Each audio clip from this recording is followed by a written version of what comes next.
What's going on, guys? Welcome to a brand new episode of Tariq Radio. I am your gracious host. My name is Tariq Nasheed. Today's show is brought to you by PerSeLuxury.com. That's P-E-R-S-E Luxury.com. PerSeLuxury.com specializes in premium leather backpacks, and they're sending me one. It's real tight, by the way. It's for guys and gals. You can carry them for school, your kids, for work, anywhere you need to take them, you can rock out with it. Use the coupon code KINGFLEX for 35% off on your entire order. That's PerSeLuxury.com, P-E-R-S-E Luxury.com. So we're in the house tonight, guys. We're here. We're ready to chop up some good game. I'm going to need everybody to hit that thumbs up button. Hit that thumbs up button, guys, and hit that like button, hit that subscribe button. Let everybody know you're in the building right now, guys, because we're going to have a great conversation on tonight's show. So y'all hold tight. We're going to do some commercials, and we'll be right back after these messages. Yo, you still ain't getting women? Really? Come on, son. You need to go to badboymembership.com and step up your game. What's up, y'all? It's your boy, Mr. Locario, the bad boy of the dating game, and I'm telling you that if you really want to attract beautiful women, you need to go to badboymembership.com. This is where you get 45 through 90-minute step-by-step dating advice tutorials every month. Just sign up, follow the advice, and you'll get the women you want. Go to badboymembership.com. That's badboymembership.com. Are you ready to start your own business?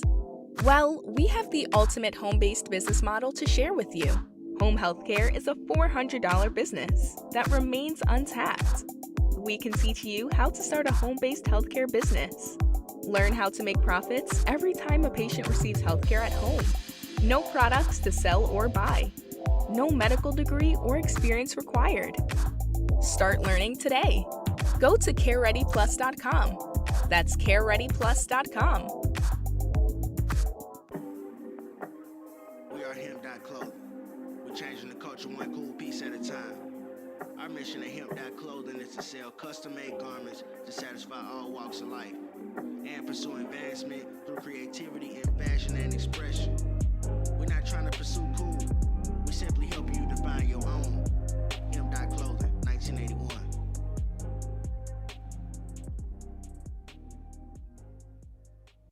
Are you looking to build a home business that leaves you feeling good about the work you do and lives you touch at the end of the day? Make money as a credit repair specialist with your very own franchise. Work from anywhere with just your computer or smartphone. And the best part is, once you enroll customers, the company provides support for all your customers, as well as online support. Just refer your clients, we do the work, and you get paid residual income. We provide you with a website, marketing materials, client support, and best of all, a very low startup cost. It's a complete business franchise in a box. For more info or to get started today, just visit creditagentbusiness.com. That's creditagentbusiness.com. Check out a brand new company called DurXWipes.com. That's a family-owned disinfectant wipe company that offers natural and quality wipes that clean at a professional level. They're shipping out of Minnesota, and they make their products by hand, and they deliver them efficiently. And they're now serving several variations: peppermint oil, lavender oil, lemon oil, eucalyptus wipes, you name it. So order from them at DurXWipes.com. That's DurXWipes.com, and follow them on Instagram at DurXWipes. Hey, what's up, y'all? I hope you're wearing your KN95 masks everywhere you go to protect you from all the germs in the air. Also, I want to tell you about this hand sanitizer with aloe vera from iwantamask.com. It smells so amazing. It's not like other hand sanitizers that leaves your hands feeling clammy and disgusting. So definitely get your hand sanitizer with aloe vera from iwantamask.com. iwantamask.com is offering free shipping for all orders over $50. Are you tired of not getting laid and played by women? If so, you need to go to chooseyourrelationships.com. It's Sharp Game. Over there, you get tips and tricks on how to empower yourself and how to take your game to the next level and deal with women on your own terms.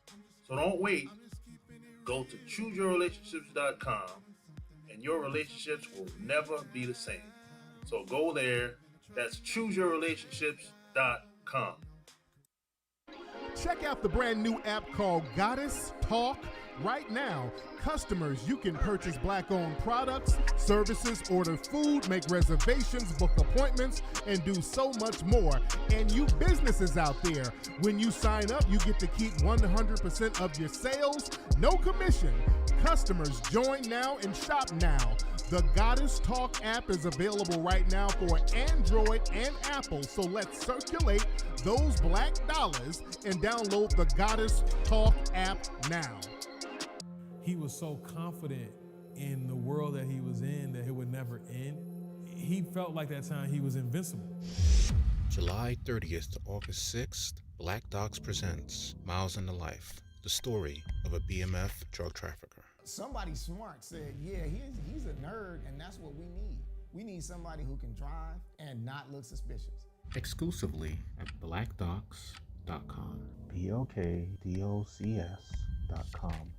Hey, what's up, family? Are you planning on purchasing a home, a car, or a rental property in the near future? If so, you need to make sure that you have a good, solid credit score. So if you need to fix or repair your credit, you definitely want to check out GS Financial Services LLC.com/FCR to get a free copy of your credit report today. Again, go to GS Financial Services LLC.com/FCR. Check out LadiesLikePolitics.com. LadiesLikePolitics.com is giving away $100 every week to new subscribers, and it's free to subscribe. A winner will be announced every Sunday from August 9th to August 23rd. Ladies Like Politics is a new blog and a think tank that addresses solutions to the issues that plague Black Americans. Winnings will be distributed via CashApp. So go ahead right now and subscribe to LadiesLikePolitics.com and catch up on all their great stories right now. LadiesLikePolitics.com. Yo guys, are you looking for a constructive gift for a friend, family member, loved one, or anybody? You need to check out justice.pearlsync.com. Now that's an FBA-owned company, and they sell beautiful, high-quality sets of notebooks that includes an impressive gift box. So you need to check them out right now at justice.pearlsync.com. That's justice.pearlsync.com. Hey, Black nerds out there, are you tired of nerdy platforms that refuse to acknowledge white supremacy and geek culture? Do you seek a Black Nerd podcast that not only covers nerdy topics such as anime, video games, movies, and TV shows, but also subjects that only Black nerds can relate to? If so, then head on over to the world's first and only Black Nerd Empowerment Podcast, The Swarthy Nerd, at swarthynerd.com. Join the host, TV Guru, and Yuki the Snowman every Tuesday on their mission to provide information and empowerment to Black nerds everywhere. Again, that's The Swarthy Nerd at swarthynerd.com. Swarthy is spelled SWARTHY, nerd.com. The year is 2079. The futuristic nation of New Albion has been created to maintain a new racial apartheid system. There is a planned genocide that is going to target the nation's black population. A small group of black revolutionaries band together to launch guerrilla warfare attacks against their oppressors. Do they fail, or do they succeed? Find out the answer by reading the book Avoid the Machines, the new novel by author Scotty Vasco. Avoid the Machines. Now available on Amazon and BarnesandNoble.com. You're now listening to the incredible, the legendary Tariq Nasheed. A nasty, vile gutter snipe. Right up out the hood. On Tariq Radio. Where is JJ getting all this cash? What's up, guys? We're back. Glad to have y'all tuning in. Ladies and gentlemen, man, we are in here. Everybody who's listening live on YouTube, I'm going to need y'all to hit that thumbs up button, hit that like button, let everybody know you're in here. Hit that subscribe button, because sometimes YouTube be unsubscribing people. So hit that subscribe button, ladies and gentlemen. Shout out to everybody, first of all, everybody who has purchased the special Ogun package. Got to give a shout out to you guys. We've almost completely sold out in just a little over a week. The sale for the Ogun package, and for those who don't know, the Ogun package includes the brand new hot-selling Ogun Juice pepper spray, the Ogun Juice face mask that you can use for COVID safety and all that good stuff. And it comes with a filter. High quality mask, by the way, too. Also, you get the Ogun Juice high quality socks. You will also get the book Avoid the Machines, and you will also get the DVD 1804. A lot of Ogun energy in all of those products. You get that for $59 at ogunjuice.com. That thing has almost completely sold out. We have a few more packages left. The sale ends this Friday, so it ends in 2 days. The sale ends in 2 days, guys. So everybody, shout out to everybody who got theirs early. Shout out to you guys. And we've been getting them out fast. We got the staff at the office and the warehouse just literally damn near working around the clock, getting these things out as fast as possible. We don't want to get anything backed up. We want to get them to you as quickly as possible. And shout out to everybody who has purchased theirs. And again, we got a couple of days left. ogunjuice.com to get your package right now, ladies and gentlemen. So, a lot of stuff going on this week. First thing, I just found this out today. There's a guy, old white guy named Bill Montgomery. Now, Bill Montgomery is the co-founder of the suspected white supremacist organization Turning Point USA. Now, as you know, that's Charlie Kirk. They're all clicked in with Trump. Charlie Kirk, he's one of my arch enemies. He's a hardcore anti-black racist. He runs Turning Points. He's the head of it. And Bill Montgomery, he's an older white man. They're all clicked in with Trump. And they got a long history of anti-black racism. These are the people that pushes out Candace Owens and Brandon Tatum and all of these coons.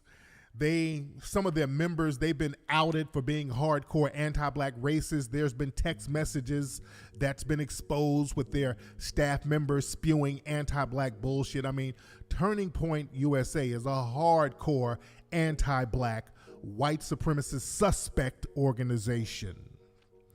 Well, the co-founder of that, Bill Montgomery, ladies and gentlemen, just died from COVID. Now, I've been telling y'all, notice how these suspected white supremacists are just dropping like flies right now? Notice another suspected white supremacist who spews anti-black racism. He died last week. He's clicked in with the Daily Wire. He's another anti-black. He died. Notice how the energy of Ogun is really cleaning things up. Oh, I hear some music from where's that music? So anyway, I don't know where this music is coming from, but this guy, again, Bill Montgomery, he died from COVID, and he was the head or the second in command at Turning Points USA with all of their anti-black racism. Now, I'm not going to argue with the universe now. The universe is saying something. Y'all think the spirit of Ogun ain't real? Oh, that's why I speak his name. Ogun said all you got to do is call my name, and I make things happen. That's why I speak the name of Ogun every day. Ogun, Ogun, Ogun, come through. See, black folks, if you want to rock with a religion, that's the religion you rock with. The religion of Ogun. The energy and the spirit of Ogun. Come on through, ancestors. I don't know where this music is coming from. Oh, let me stop. We be having these little malfunctions around here. I don't know where that stuff comes from. But boy, the karmic energy of the universe is so real. All the universe is just cleaning a lot of things up. And this is why these white supremacists, they're on edge right now. They're making desperate moves. And they got a lot of their bootlicks out here, and the karma's coming through for the bootlicks too. I saw an ad that, it was a left-wing ad with a bunch of black entertainers and athletes and celebrities talking about how we gotta vote with our lives, vote for our lives. It's that vote or die vibe again. But they were talking about vote for your lives. This is the most important election. And they were showing images. They showed images of Breonna Taylor, George Floyd. They were showing images of Eric Garner, Philando Castile, a lot of other people. I'm like, wait a minute. A lot of the people they were showing were black people who were killed by race soldiers under Obama. I'm like, wait a minute now. Don't start that vote for your life bullshit and y'all showing a bunch of black folks who got killed under the damn Democrats who didn't do a goddamn thing, and black people voted in record numbers for Obama and we didn't get a damn thing out of it. Obama didn't punish not one race soldier whatsoever. We ain't playing that game. That's not gonna work. Oh, y'all not gonna play that game. That is not going to work. That is not going to work. That's not going to work at all. We didn't forget. See, they can't play that little, well, we got to vote because Trump is so racist and all these black folks are getting killed. No. Black folks didn't forget. We were getting killed under Obama and none of the damn Democrats did anything. In fact, a lot of these black folks getting killed now are getting killed in Democratic-run cities. You got these Democratic mayors, these Democratic prosecutors who ain't doing a goddamn thing. They ain't doing nothing now. Y'all not gonna do that whole thing where we gotta vote for our lives. No, we don't. We're gonna vote for our tangibles. Y'all not scaring us with these deaths. Y'all not gonna play the benign neglect game. That's not gonna work. They're trying to play this benign neglect game, and they have no other play. See, family, we've gotten on code enough where we've thrown a wrench in the game right now. We've thrown a wrench in their game, and they don't know what angle to use. So they keep making these same bogus plays that just don't work no more. And we're still not going for it. We don't give a shit about no Biden. Biden doesn't impress us. His numbers are low with black folks. We're not rocking with them. Y'all been doing this, and I'm talking to the Democrats out here. Y'all been doing this benign neglect thing for too long, and we're just not going for it no more. Especially people like the Congressional Black Caucus. The Congressional Black Caucus, there's black people out here in the streets right now all over the world. Everybody's talking about the lives of black people. We got everybody around the world recognizing what's happening with black folks, and we got black folks and black issues on the forefront. The Congressional Black Caucus, which they should change their name, and I'm dead serious about that. I think it's an insult for them to even use the name Congressional Black Caucus because they're an immigration caucus. The Congressional Black Caucus was up here the other day on Twitter talking about we need to get a Latin history museum. Like how we got the Black American Museum? They're talking about a damn Latin history museum. That's just disrespectful to the core.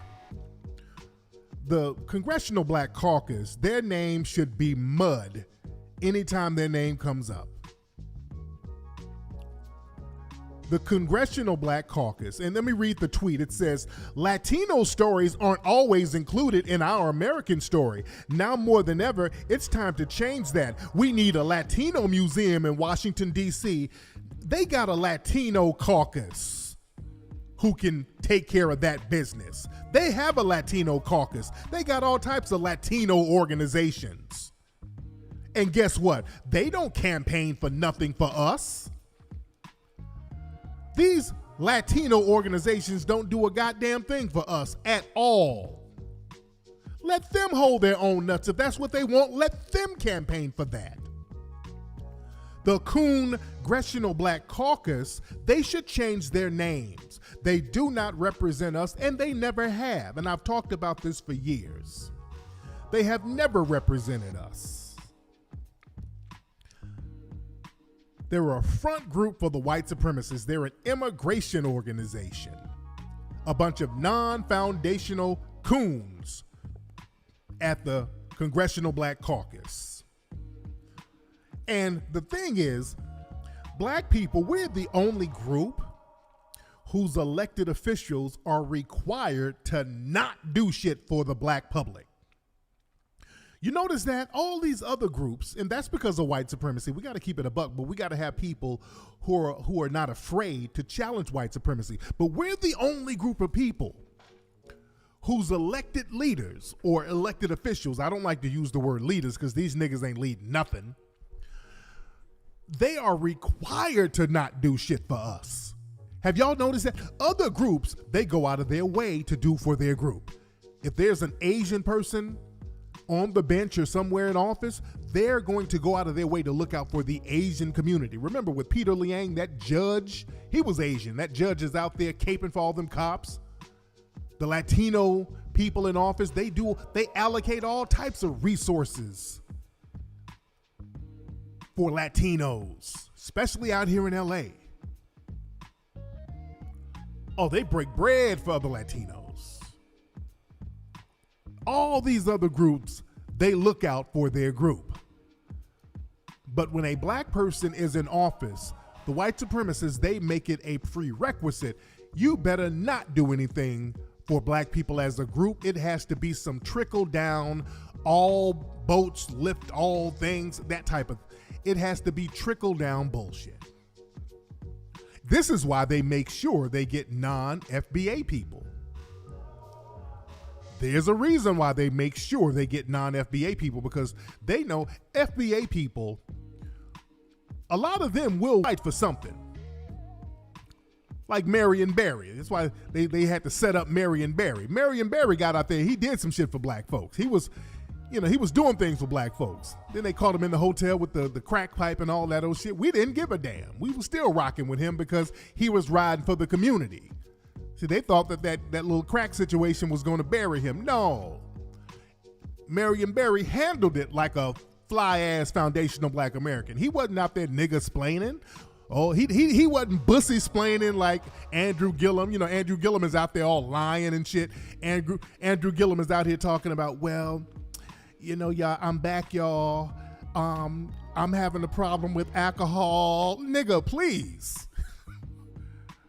Andrew Gillum came out a few weeks ago after being in exile for a month or so after Bussygate, and he's out here talking about it was alcohol is the problem. Nigga, there is no drink strong enough to make a motherfucker wake up, bussy up, face down, nigga. I don't know what kind of drinking you doing, but regular niggas don't get that fucking drunk. Talking about his alcohol. Alcohol my ass. But at least Marion Barry went out like a player. He wasn't blaming it on nothing. He was like, what? This bitch set me up. Can you believe that, police? Well, Mr. Barry, we're going to have to read you your rights. I understand all that, but can you believe this bitch set me up? Yeah, see, Mr. Barry, we caught you with some the narcotic and narcotic paraphernalia. But the bitch set me up, though. You understand me? Do you understand that part of it? The bitch set me up. Can you believe this bitch set me up? Shout out to Marion fucking Barry. That was some G shit. He blamed it on the bitch. Oh, I love it. But we got to understand this. A lot of groups, man, you know, we're required, like I said, we're required to not do anything for other folks. This is why they make sure they select coons from all over the place. They do a lot of coon vetting. And some of that energy is hitting these coons, by the way, because there was a guy out there in Milwaukee who was walking around with a Trump sign. He's the black Trump supporter. He's running around trying to get butter biscuits. He was out there. He was a well-known kind of Sambo-ish dude running around with a Trump sign. You know, these niggas, Trump, man, be helping the black community, man. Trump be doing it. Let me tell you something. They shot his ass and killed him the other day. You know, I don't wish death on anybody, but they killed him, and a lot of the white supremacists are up in arms about that. A lot of they're fake concerned about that because, see, they have to protect coons to a certain degree. So the white supremacists don't like that precedent. So they're out here saying, why was this man killed? Because of his political views. Oh my God, you know, this fake concern, which they don't give a shit about him. But again, a useful coon, they got to pretend to give a shit about him. See, they don't want that type of precedent because that's what they do. When you got white people who are off code in white society, they check their asses. When white people are off code in white society, oh no. Oh, they get G-checked by the white people. I posted a video on my Instagram and my Twitter of a dude. He was in, what city was he in? He was in some town, and they tried to make it seem like, okay, this is the most racist town in America, which is bullshit. That's a bunch of game. But he was in this town, and it was a white dude who had up a Black Lives Matter sign. That's all he did. He just had a Black Lives Matter. That's all he had. It wasn't nothing else. And it was a bunch of white supremacists rolling up on him, cursing him out because they felt he was off code. They felt this dude it was in Harrison, Arkansas. Let me play the audio of this. It's interesting. Listen to some of the stuff the white people were saying. Now, this is just a white man standing here with a Black Lives Matter sign. It didn't say defund the police, nothing. It's just a Black Lives Matter sign, and this is what they were saying to him. The most racist town in the United States. Have a little pride in your race, brother. White pride, worldwide. Okay, some of the stuff you might not be able to hear because people are driving by. Somebody drove by and said, have some pride in your race, brother. White pride. Once after dark, man. Honestly, dude, you have balls of steel because you could get hospitalized by some guys that want to beat your ass. I've had several old men come by here, look out the window and tell me, said, you better go tell that nigger to get out of here and shit. Okay, so what's interesting, it was like white people calling him a nigger. And I've seen that before. If a white person supports a black person, white people will call the white person a nigger. They're like, tell that nigger to get out of here. It's a white man that they're calling a nigger, which is basically they're saying he's a nigger lover. But it's the white supremacists, they're not logical at all.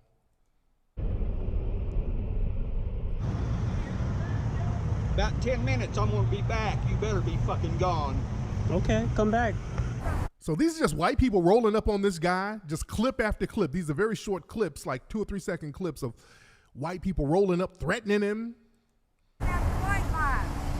We matter too. You're a white man.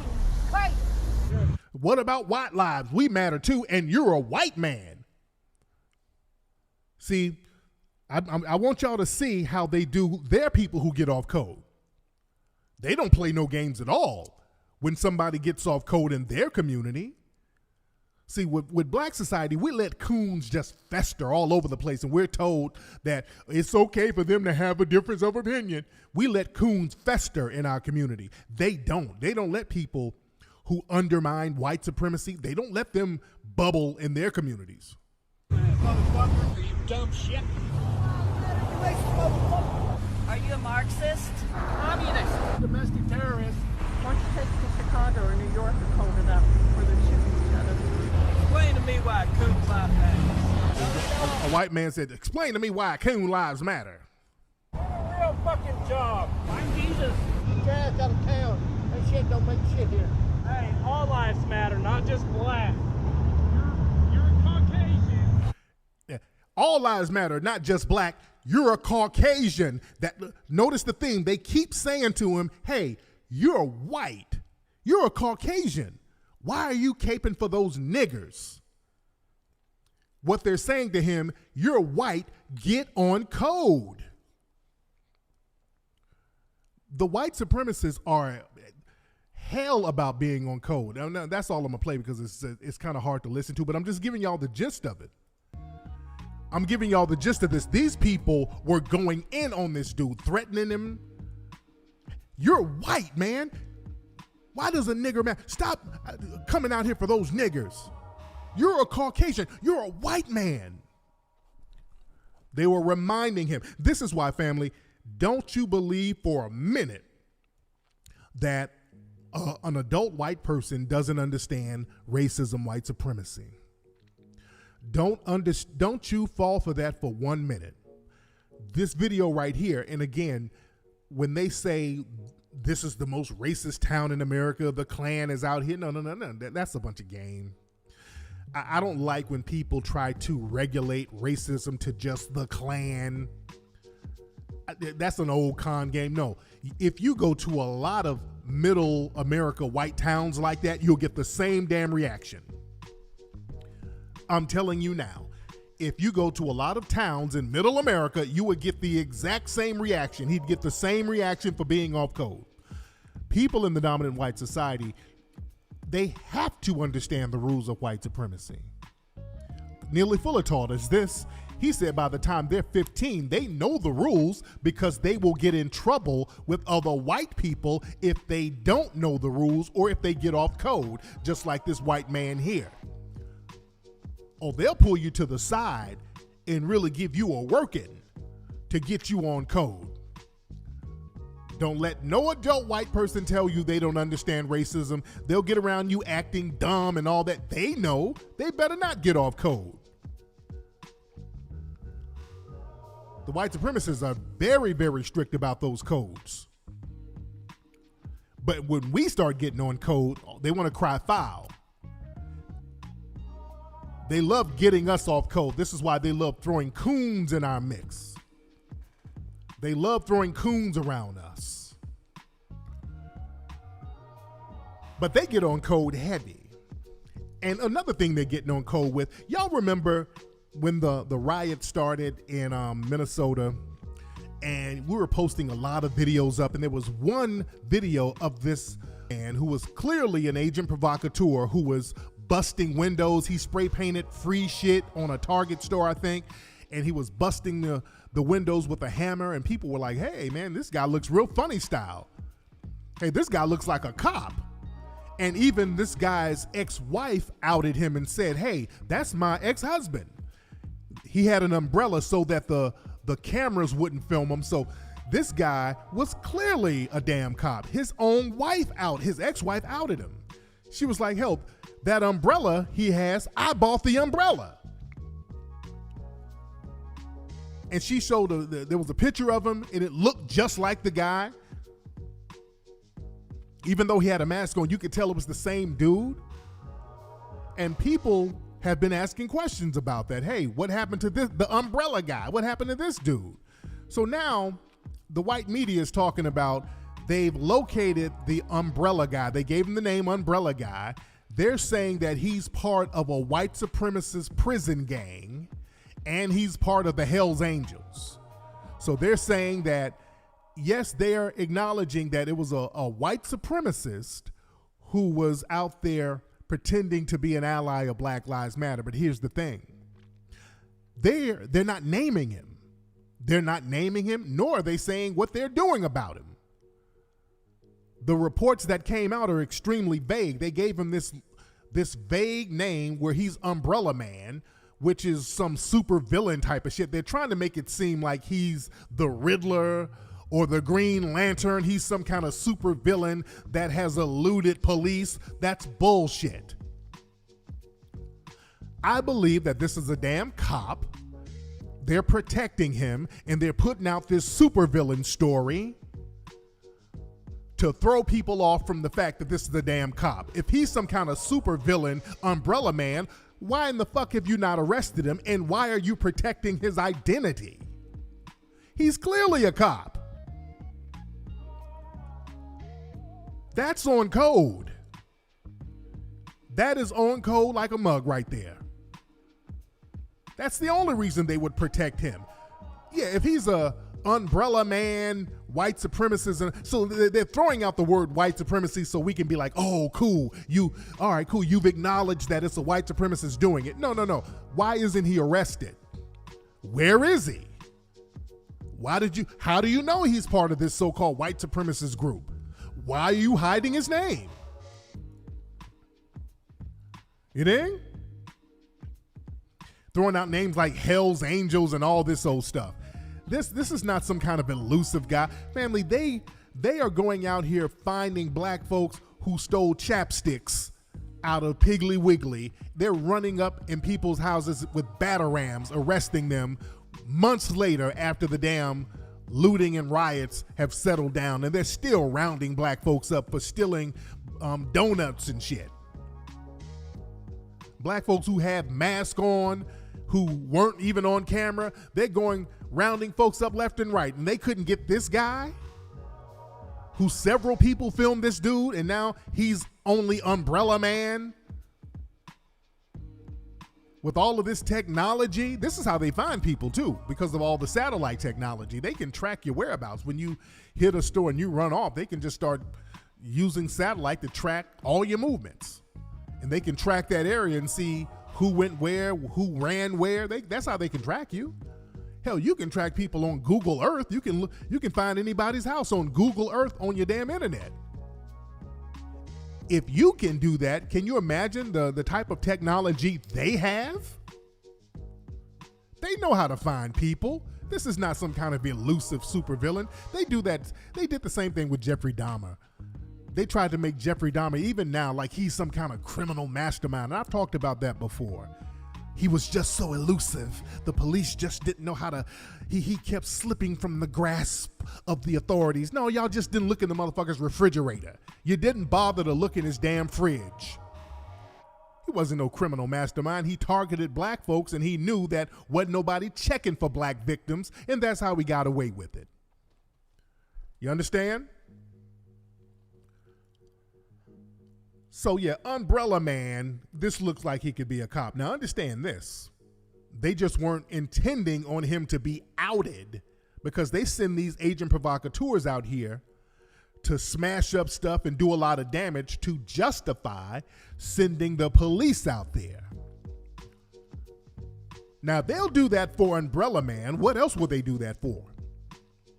So if they want to start swooping down on black folks, what would stop them from creating a so-called black militia and pushing them out there to say a whole bunch of crazy shit and then get black people to join this militia saying all this crazy shit about how we need to burn shit down and we need to kill the cracker and we need to get help from foreign governments? And then niggas start joining that, and then all of a sudden you're a black identity extremist and they start rounding you up. What's stopping the government from doing that? I'm not saying any names. I'm just throwing out some scenarios, just like Umbrella Man.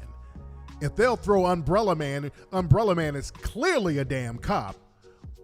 You think they won't do that with some kind of militia group, some kind of black militia? You think they won't do that? I just want you to put your thinking caps on. I just want you to put your thinking caps on, family. But I digress. Now, today's topic, we're talking about no more mule rides, because family, this whole thing where black folks are going to let everybody ride our backs, we're getting on code and we're saying no more. Everybody hit that thumbs up button. We're in here almost 6,000 deep right now on a Wednesday. And by the way, while I'm talking, y'all need to be hitting that Ogoon Juice link to get your Ogun juice package because the sale is only for 2 more days, by the way. But family, there was something, an article came out with LA Times. This article said, this is the headline. The article said, Emmy nominees, I sound like Tone Tits. Emmy nominated producer. I'm an Emmy nominated producer. I'm an Emmy nominated. It said Emmy nominees are more diverse, but Latino representation is still abysmal. And this article is talking about a lot of black people have been nominated for Emmys. And because whenever black folks get something or we get recognized, you know, all these other so-called minority groups, they have to latch on. So this article is all about, well, what about the Latino actors? How come they're not being represented? Instead of praising the black people and saying, hey, this is a movement, an anti-black racism movement going on. Let's acknowledge this for what it is. Instead of giving them praises and props, what about the damn Latinos? Okay? Now, when there was the Latin explosion, nobody was complaining. When the Latin explosion with the music and all the J-Lo and the Ricky Martin and all the Julio Iglesias, when all Enrique Iglesias, when they had the Latin explosion, nobody tripped on that. We were like, okay, cool, do your thing. Nobody complained.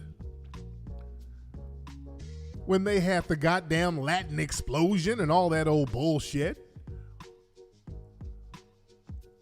But the minute we get recognized, what about us?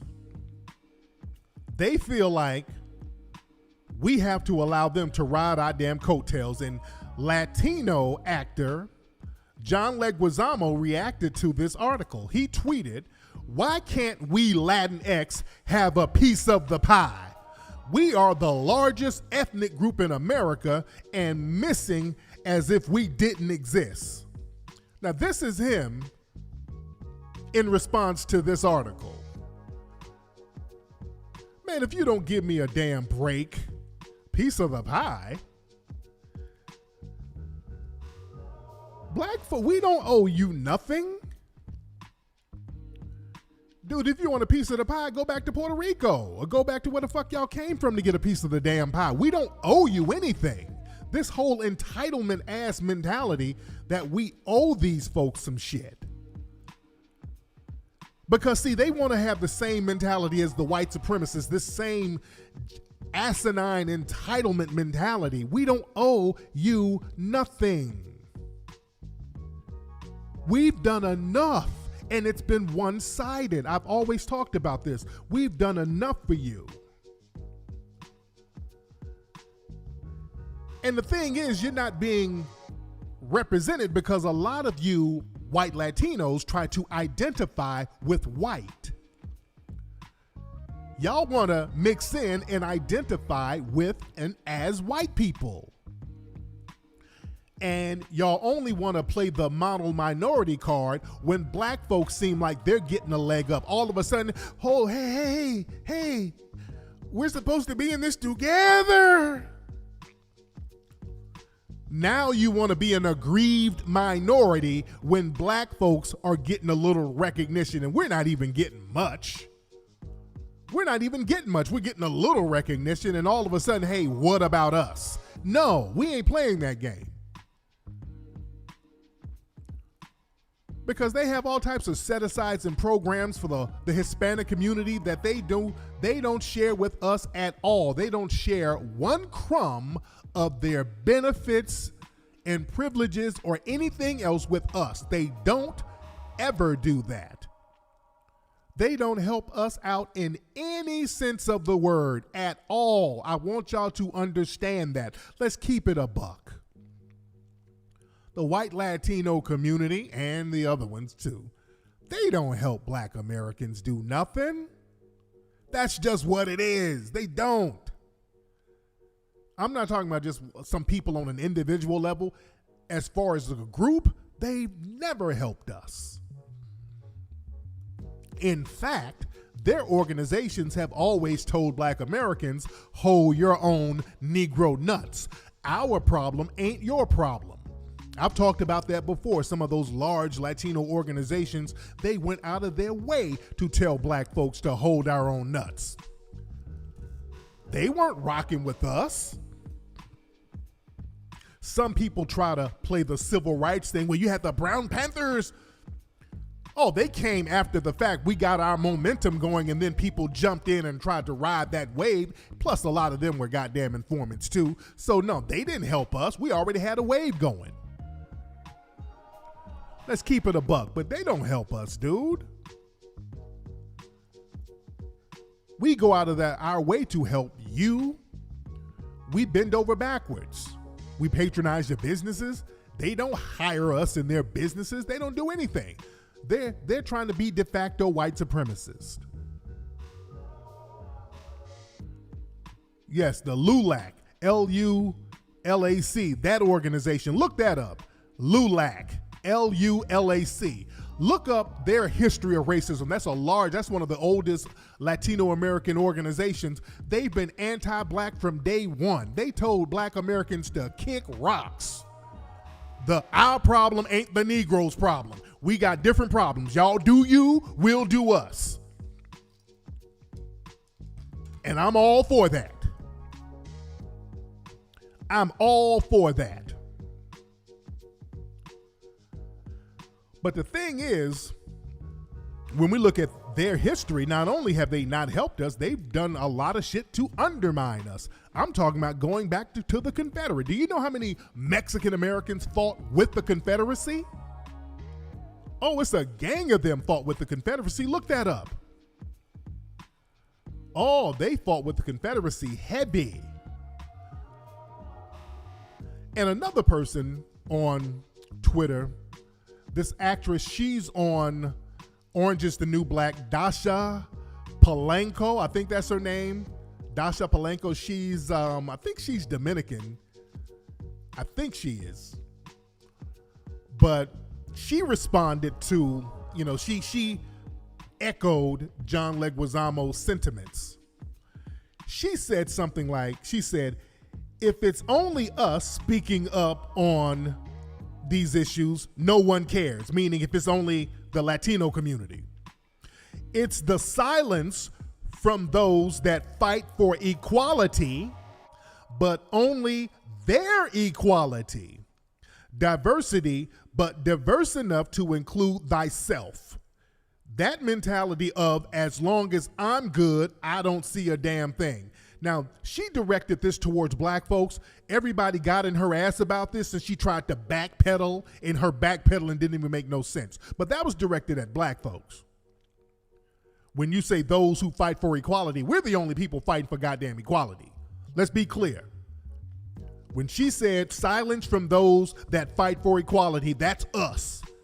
Ain't nobody fighting for no damn equality but us. And and this woman is Dominican, and we know how the Dominicans be talking about our ass. They act like they're from some other goddamn planet or something. But this is that entitlement mentality where everybody they think they're going to keep using us for mule rides. The mule rides are over. No more mule rides. We're not your fucking mules no more. Y'all not going to just ride our backs. We don't have anything. We ride our bodies and wear our bodies down so that everybody can benefit and then turn around and spin on us after we sacrificed our lives. Those days are over. Yeah, that's them projecting. See, they want to do the shit to us, but they don't want us to play the same game and let them hold their own nuts. And then they want to have this moral argument.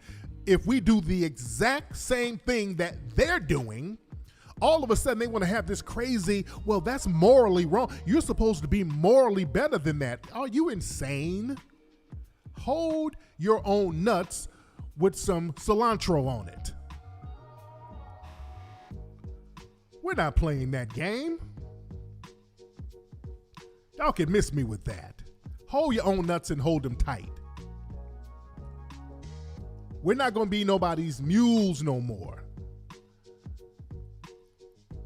And that goes for some of these Negro Latinos too. These Negro Latino and Negro Caribbeans too. This goes for you too. You know, there was something trending today. They're talking about, right now on Twitter, Tahiri is trending. Now Tahiri, you know, that was Joe Budden's chick. And she's on this show on the We Network, and her dude, Vado, I don't know how to pronounce his name. There was some little scripted ass fake scene where he choked her. And it's clearly scripted. It's so goddamn scripted, it's ridiculous. And a lot of these reality shows have these fake fights on there. So they put this little scripted fight in the promo to get people to watch it. And I see a lot of these foreign flag mammies, especially from the Caribbean. I see a lot of these Jamaican, Haitian, Dominican flags. I see all these damn flags talking about, oh man, he choked her and them black men just sat there. Black men ain't shit. Black men is the weakest link. Man, these black men, oh man, no. No. And I told y'all about these foreign flag mammies. They're very good at that. First of all, Tahiri and Vado, whatever his name is, that brother is Caribbean too. His family's Jamaican and St. Thomas, some shit. His family's Caribbean and she is too. Both of them are Caribbean. And I want y'all to listen to me, all y'all folks, some of my listeners. I rock with you, but I done said this and I'm gonna say it again. We're not holding your filth or your garbage. You're not gonna dump your garbage on us.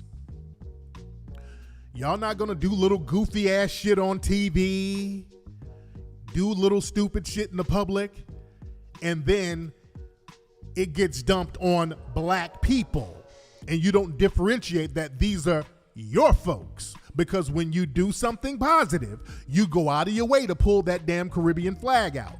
If somebody does something constructive, you go throw a Jamaican flag up and he ain't black no more. This is a Jamaican. When somebody does something constructive, if you go get a degree, well, he's not black, he's Trinidadian. If you go out here and make a lot of money doing something legit, you come up with a cool invention, well, he's not black, he's really Dominican. Y'all play that game. But when y'all on TV acting a fucking fool, man, black folks be tripping. No. Y'all niggas are not FBA. You're not foundational black Americans. Hold your own nuts. Hold your own garbage. Yeah, Yvonne Orji, whatever her name is, yeah, she represents Nigeria when it's something constructive. But the show has a lot of these Negro stereotypes that gets dumped on us. No, we're going to stop that. That's going to stop. And then when we point this out, a lot of these folks hop in the rooms in the, why we being divisive now? That's we're all brothers. We're all brothers. The slave ship dropped us off in the same place. Y'all, and stop, nigga. Stop with the slave ship drop. Yeah. We know that, nigga. But you, in your mind, you think you something exotic out there with them white folks in the Caribbean, and you bring that same mentality over here. We ain't playing that game. We're not playing that game. You understand? It's hold your own nuts time. See? And when people try to play that model, they try to do this model minority card. I see a lot of the white Latinos, the Asian wannabes, they start playing the model minority card. There's a video of this Asian guy talking greasy about black folks. Let me play this clip. Because see, this is the thing. We're going to have to tell everybody to hold their damn nuts. Where's this Asian guy? Now this guy, he's supposed to be a former Google and Facebook software engineer manager. And he's talking about Black Lives Matter, which is black people. And they use the term Black Lives Matter to dump on black people. And he's talking about why diversity and black retention is so low. And these are the people who are supposed to be hiring you. This is the people they put in hiring positions. This is who the white supremacists prop up. Discussion on the whole Black Lives Matter movement, and give you my thoughts on this. I've done some thinking about this, and I've come to the conclusion that this isn't about logic. It's not about equality. It's not about a debate. People don't really want a rational discussion. Nobody's out there really discussing any of the issues. People are just out there fueled on emotion, rage, general discontent, frustration at society. And a lot of people I think out there are desperate at a time like this, either because the economy is pretty trash right now, people are losing their jobs, or they're just going stir crazy from being cooped up at home all the time. And people want stuff. People want privilege. And that's really the only means of survival that they have. And you just start blaming other people for your position. And you just take on the victim mentality, the victim mindset. And you start saying, it's because I was born in this way. It's because you're being racist against me. It's because people are not being fair to me. And you just start blaming everybody else out there and saying, the world owes me something. Because if you think about it, really, there are so many other minorities out there that have been discriminated against, right? For example, Middle Eastern people, Native Americans, they're probably being discriminated even more so than black people. In fact, if you take a look at black people... No, they haven't. No, they haven't. No, because Native Americans enslaved black people. And Middle Easterners, they came over by choice. If it was so bad, they would not have come over by choice. Let's be very clear. No, they have not. Let's stop there. They've never been enslaved over here generationally or Jim Crowed. You little disrespectful bastard. Have it pretty good when you consider we've had a black president. In the NBA, it's all black people. We have these huge blockbuster movies like Black Panther, which are entirely black casts of people. Do you hear this? You hear this fool, and this is who they want us caping for. This is the minority coalition. This fool said black folks got it good. We had a black president. A lot of the NBA is black, and we have the goddamn Black Panther movie. And this is the people that y'all coons be talking about, man, we need allies. These are allies. Allies matter. Ain't no fucking allies. These people come over and have the same vile anti-black views as the dominant white society. And you can clearly tell he's been hanging around white supremacists. He's regurgitating their talking points. This guy right here. And by the way, this guy probably comes from a country that they're selling bussy from sun up to sundown in a village somewhere. They're talking all that stupid shit about black folks can't do this and do that. But in his home country, you can just pick and choose where it is. It's all the same. They out there slanging pussy, selling kids, living in filth, and then come over here after we done lifted them up and then get real brand new. This is why fucking immigration policy. Damn all that. Presented in movies, music, almost every single big Hollywood movie has several black people in there. And then when you take a look at, well, where are the Asian people in these places? Where are the Native Americans, Indians, Middle Eastern, Italians, Filipinos, and all the other types of people who compose up of America? Where are they? And I know that you can say, well, black people have been slavery in the U.S. Well, you take a look at these other races, like take a look at Japanese people. They were war prisoners in the U.S. They have probably been treated even worse. And some of these other countries... What? This, you know how disrespectful this dude is? These people, they were in those internment camps for a few years and they got broke off. They weren't selling people's children. They weren't forcing people to engage in forced labor. Dude, they weren't breeding people. They weren't beating people. There was a war from his home country. If he's Japanese, I don't know where. He keeps mentioning Japanese, so he might be Japanese. But their home country waged a war on this country. So they had to get some of the Japanese nationals and say, hey, we don't know who's going to undermine us, so we're going to have to set you over here for a minute. And they broke them off some paper afterwards.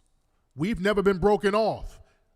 So I don't want to hear that. That's a very bad example, dude. Y'all got paid for that. He's Japanese, okay. Yeah, you got paid. They have their own histories in which these immigrants who are now part of the U.S., those people suffered too. No, I they believe didn't. that every generation should start fresh, right? I don't want my children to have to pay for the crimes of my ancestors. Then give the reparations back from the Japanese internment camps then, because a lot of that was generational. Okay? They didn't turn, those checks came decades later. See, they try to play this little dumbass word game. Let's be clear. He just talked about the Japanese internment camps, and let's start off fresh. No, they didn't turn them damn checks down when them checks came in the late 80s. Them checks came in the 80s. Nobody turned the damn check down. Nobody said, nah, we just gonna start off fresh. No, they were like, no, put my name down and write it in Japanese, because that's what's on my ID. You dig? Don't let them play these little word games with you guys. That was the past, let it be, and you can't really just go back and say, hey, remember 50 years ago, 100 years ago, this thing happened? Well, now I want your children to pay for that, which happened to my grandfather. Yeah, these people with this asinine logic, the disrespect, all that whole fake model minority. And see, a lot of these folks buy into the whole model minority lie. The model minority lie is just something used to undermine black people. The whole model minority lie. Hey, look at how good these Asians doing. Hey, look at how good those immigrants are doing than you black people. Look at how much better they're doing than you guys. Maybe if you guys just worked as hard as them, you guys could be something. That's a con game that they run, the white supremacists run, and these people try to internalize that. They're over there in their countries living raggedy as shit. They're over there living in filth. This is a come up for coming over here. And also, the white supremacists don't sabotage their businesses.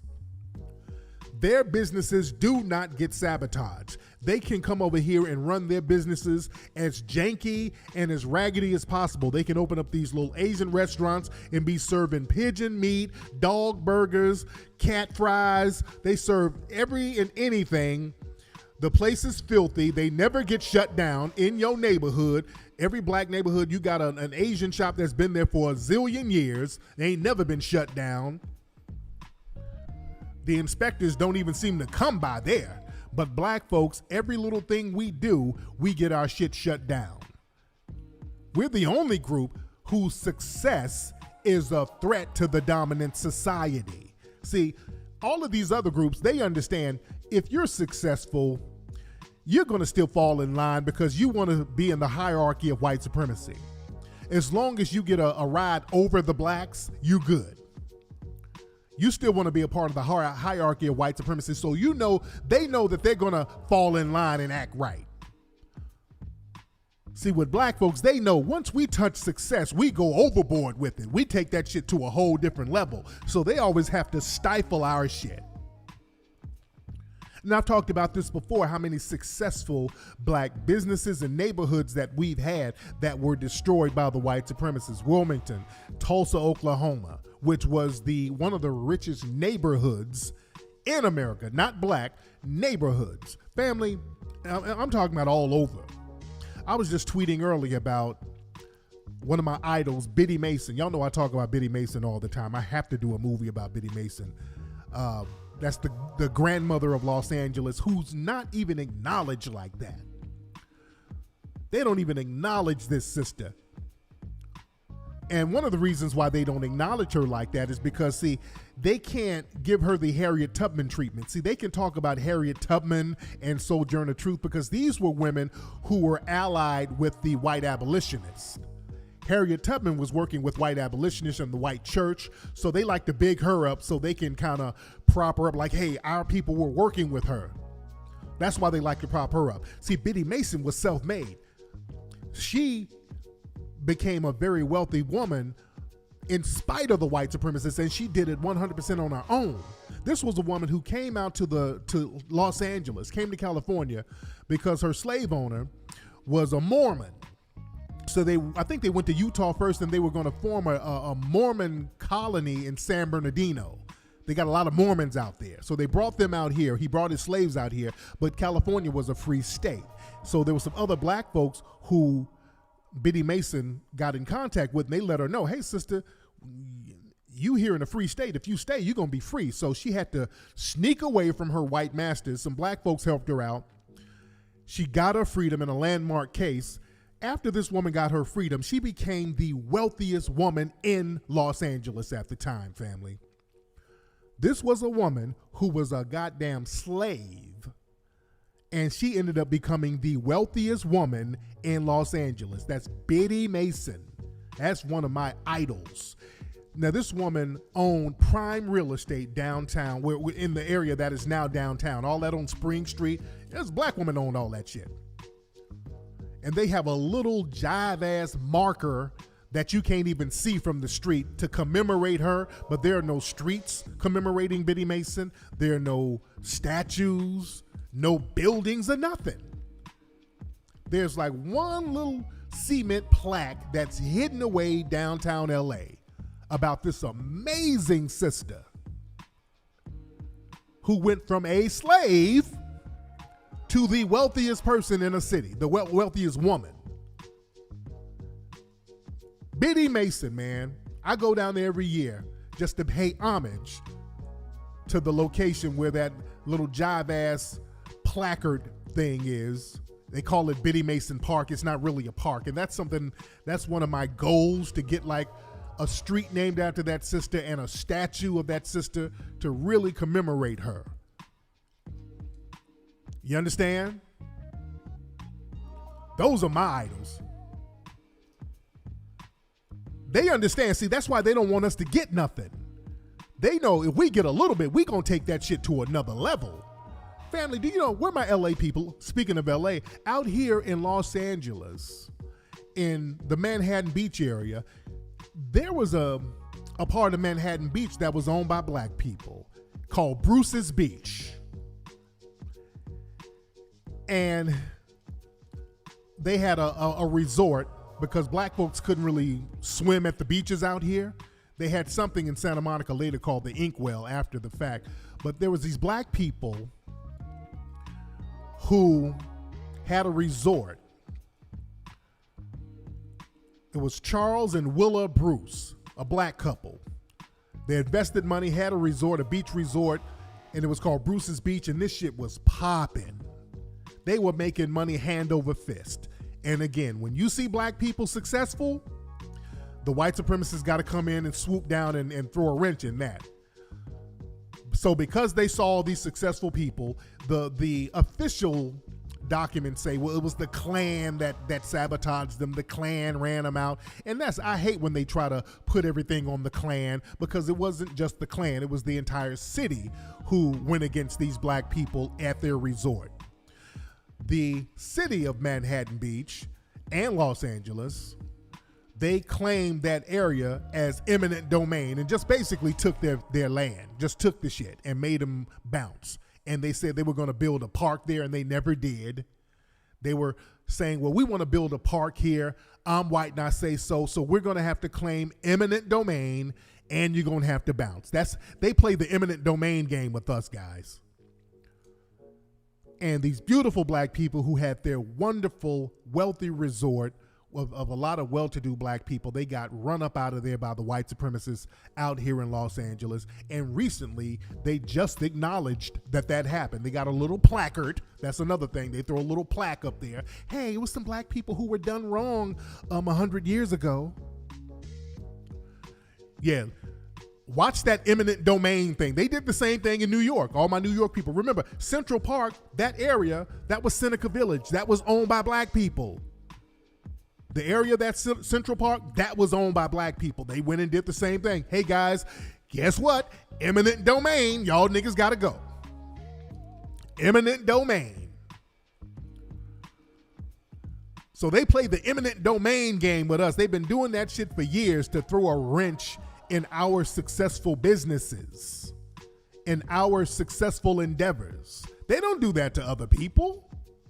Because, see, they need other people to be a buffer class against us. Don't ever let nobody run this game on you guys that there's some kind of model minority. If I did it, how come you niggas can't do it? Because you're not sabotaged the way we're sabotaged.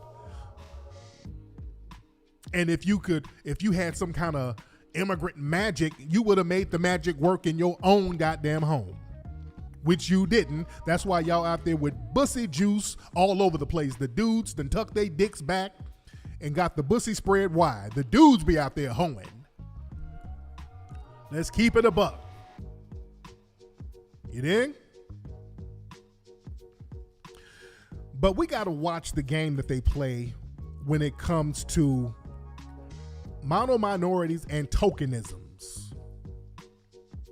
Because see, we know that they elevate these anti-black hostile immigrant groups over us.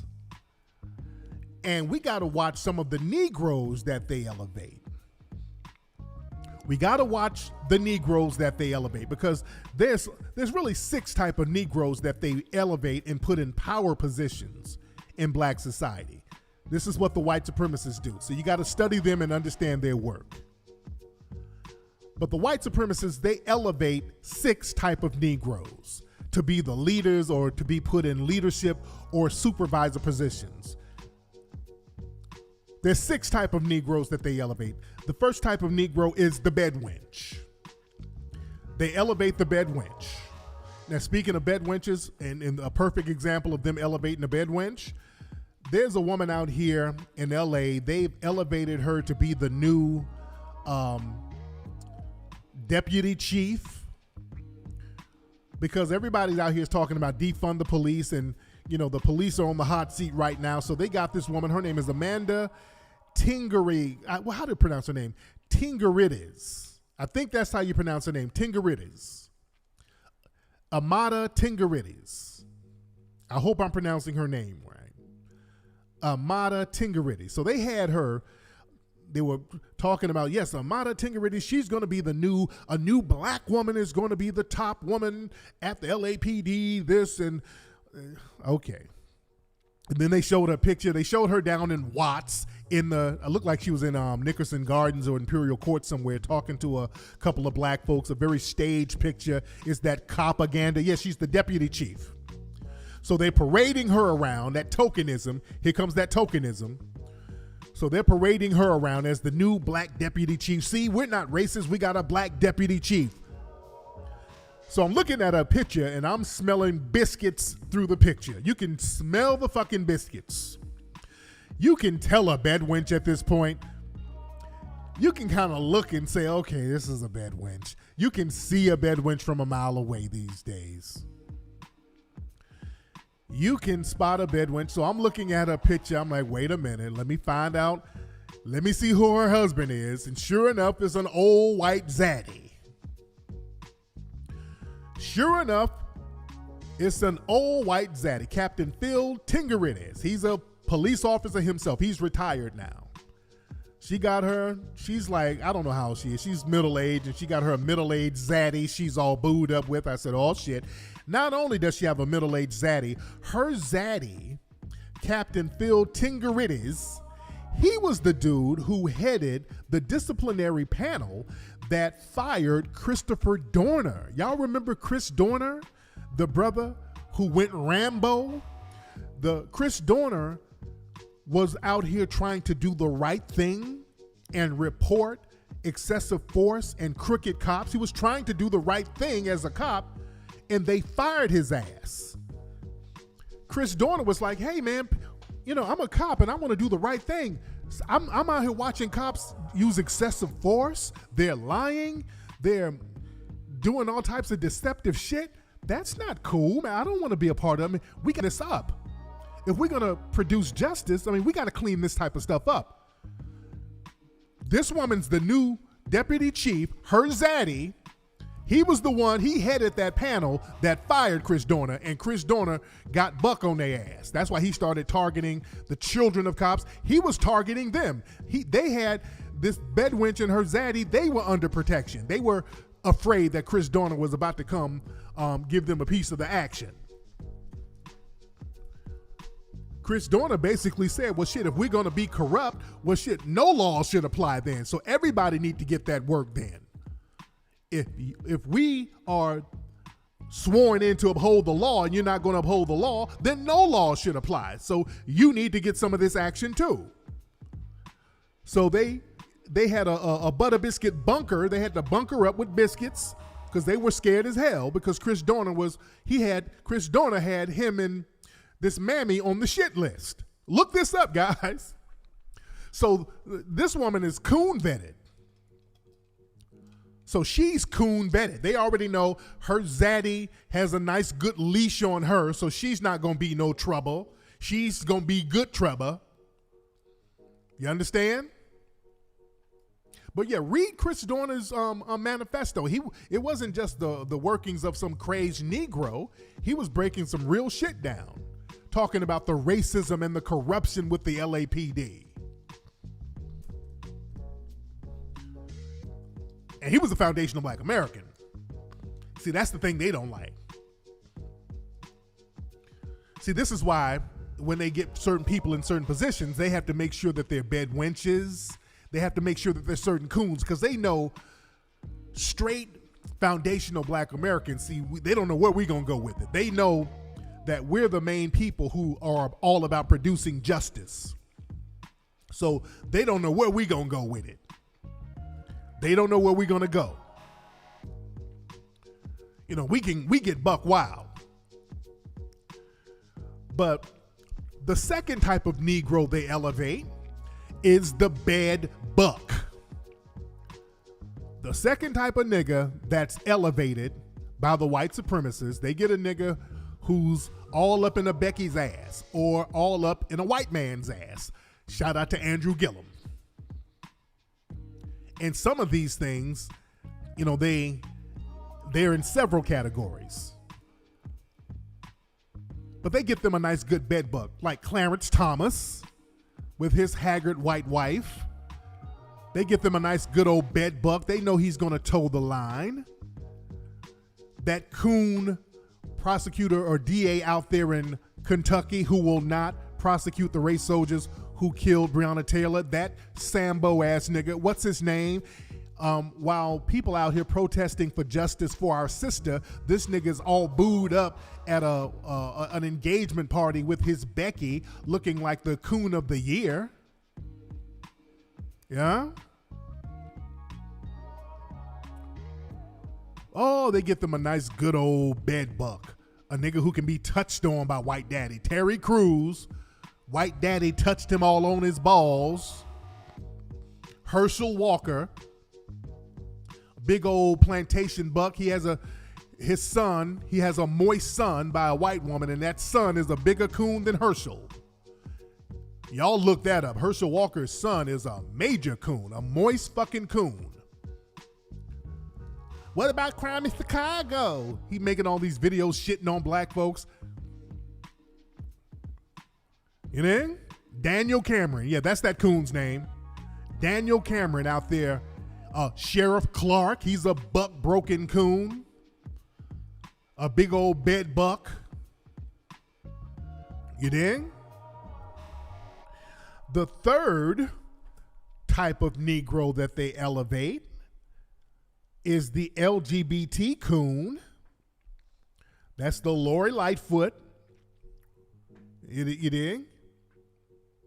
The Andrew Gillums. And some of these categories run concurrent with other categories. If they can get a LBG coon / bed wench / bed buck, because Lori Lightfoot, you know, she's all up under a white woman. So would Lori Lightfoot be considered a bed wench or a bed buck? Or just a bed stud or a stud wench? Yeah, she's a stud wench. So you can mix them on up. They get you an LBGT coon who loves white women or white men, like Billy Porter, who's all up under a white man. You understand? Notice they elevate Billy Porter all over the place. Juicy Smollett, they elevate these niggas all over the place. Little Juicy Jussie. They elevate them left and right. Strappy, Stevette Darnell. Which nobody really elevates her, but you know.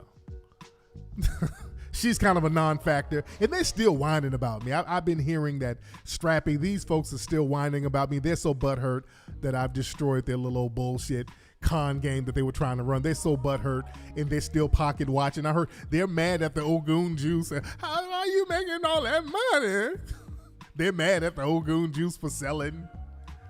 Why are you making all that money? and I'm out here struggling.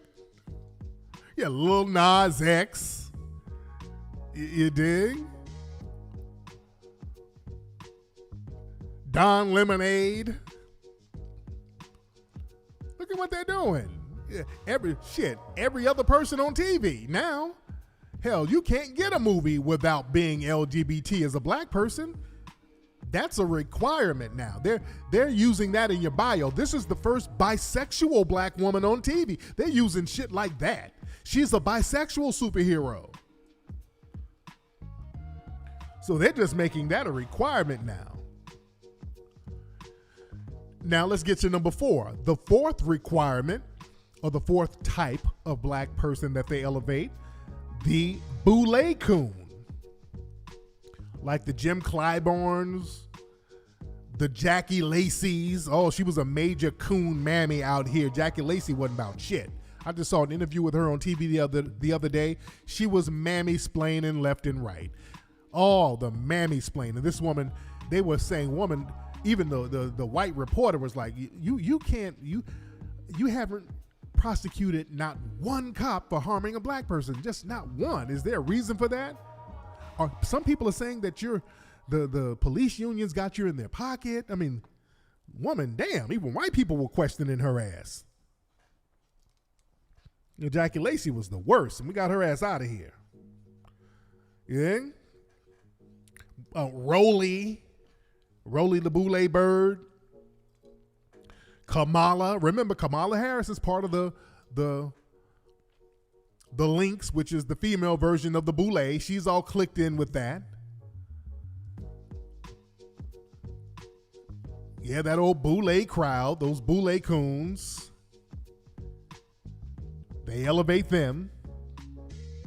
And again, if you can get a Boule coon / bed wench like Kamala Harris, so you get a 2-for-1.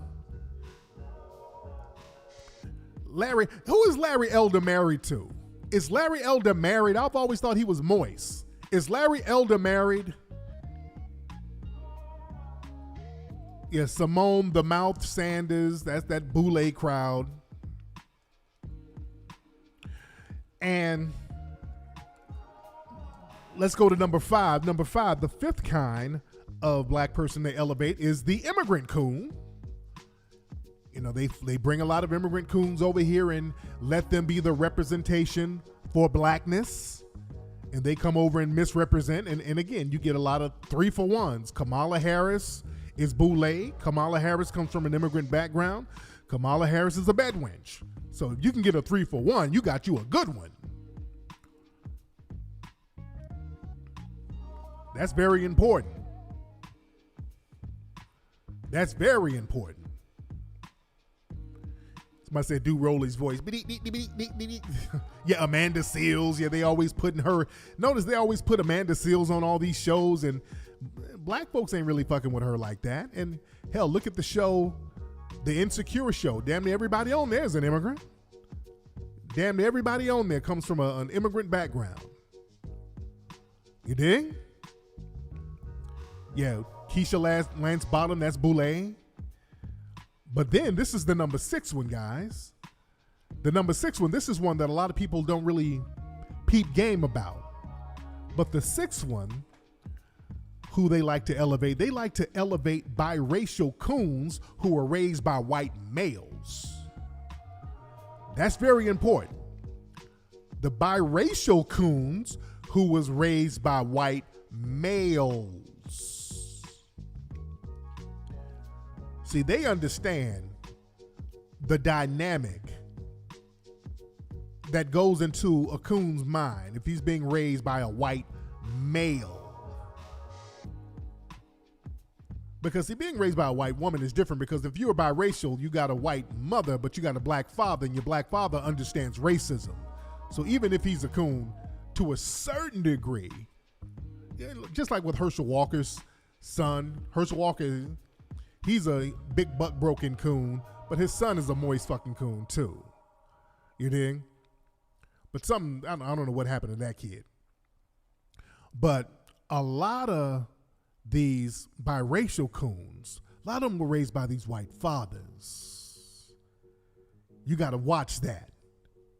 Oh, you got to watch that. Like Sage Steele. You dig? Sage Steele has a certain level of bedwenching and coonery that's on a different level. Barack Obama, even though his mama was white and his dad was Kenyan, Obama was raised by a white man, his granddad. Meghan Markle. Tamara Mowry. Remember when her husband was talking all that dumb shit? Remember that? And their dad is white. So she went and got her a zaddy just like her dad. You there? So you got to watch some of these folks. Like Obama. Like I said, Obama was raised by his granddad. That white man raised him. That white man raised him. So Obama, he's a 3-for-1 on the list. Number one, raised by a white man, an immigrant, and some people say LGBT. A lot of people believe that he's LGBT. You know, Dolamichi, she's raised, that filthy little hood rat, she's raised by a white man. That piece of filth, Dolamichi.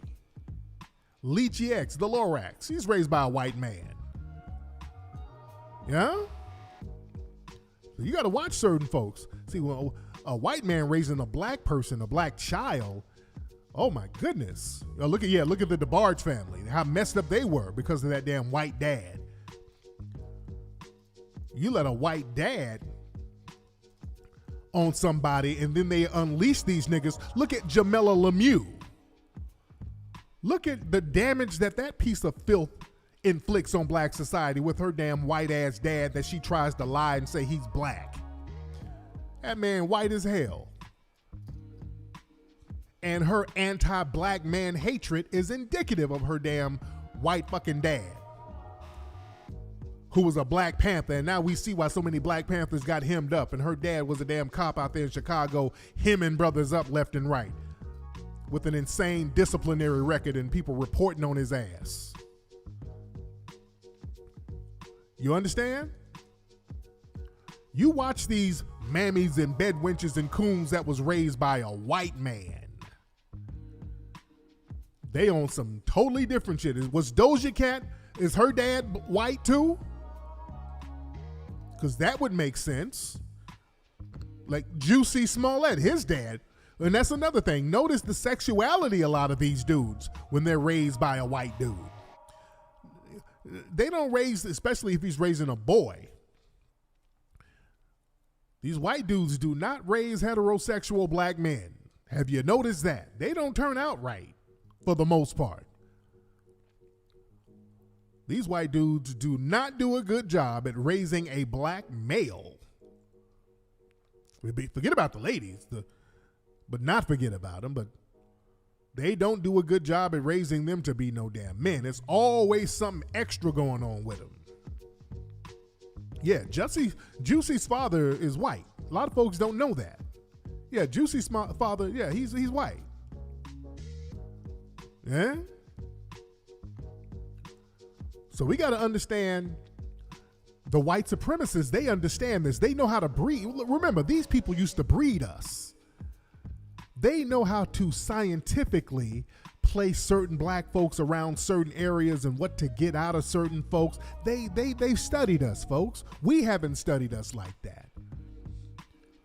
They know how to bring certain blacks around and breed them and mate them with certain folks and have a buffer Negro in certain positions and bring this nigga in from somewhere. Like down there in Texas, in the jail systems in Texas, many of the correctional officers are like Nigerian. So they know we get these niggas over here. We get a bunch of Nigerian coons who got as much hate for these other black folks as we do, and we'll have them as the buffer class.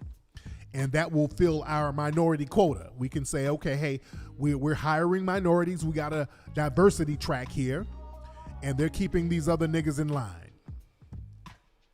You know? Yeah, both the Prince's parents were black. Forget about the movie Purple Rain.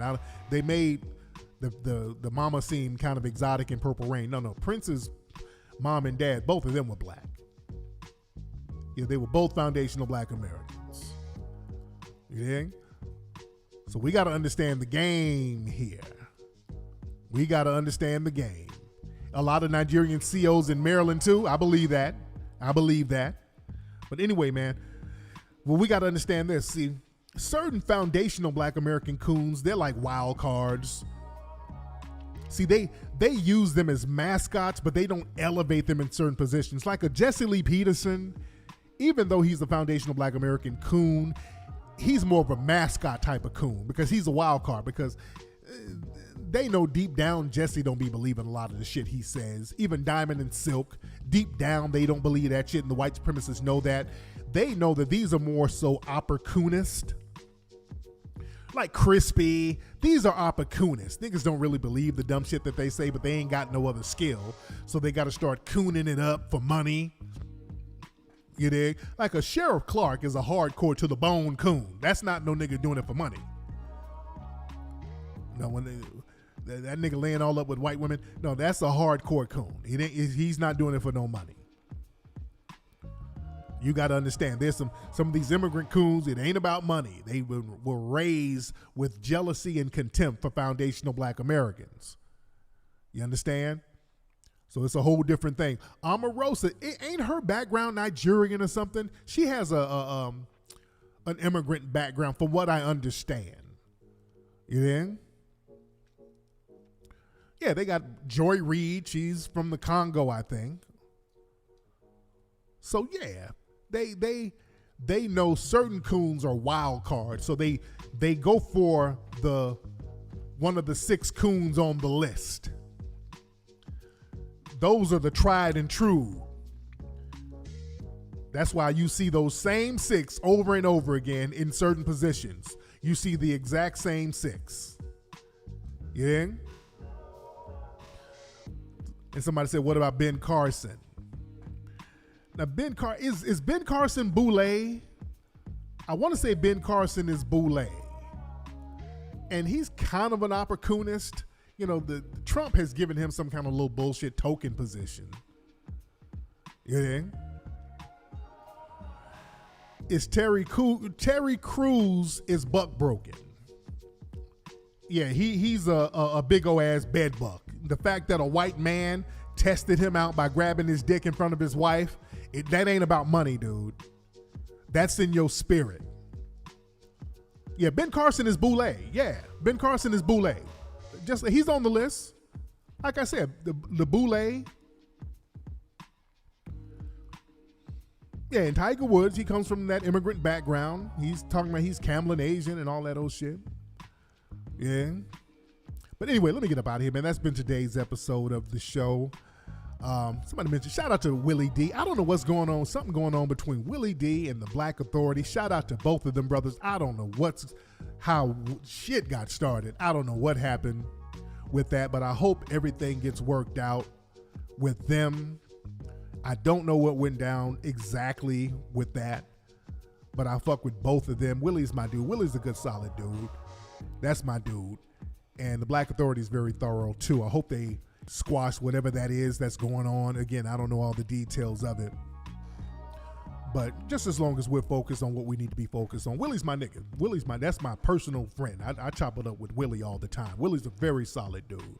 I disagree with Willie on a lot of stuff all the time, but Willie's my nigga though. I give Willie a fucking kidney. Willie's a real solid dude.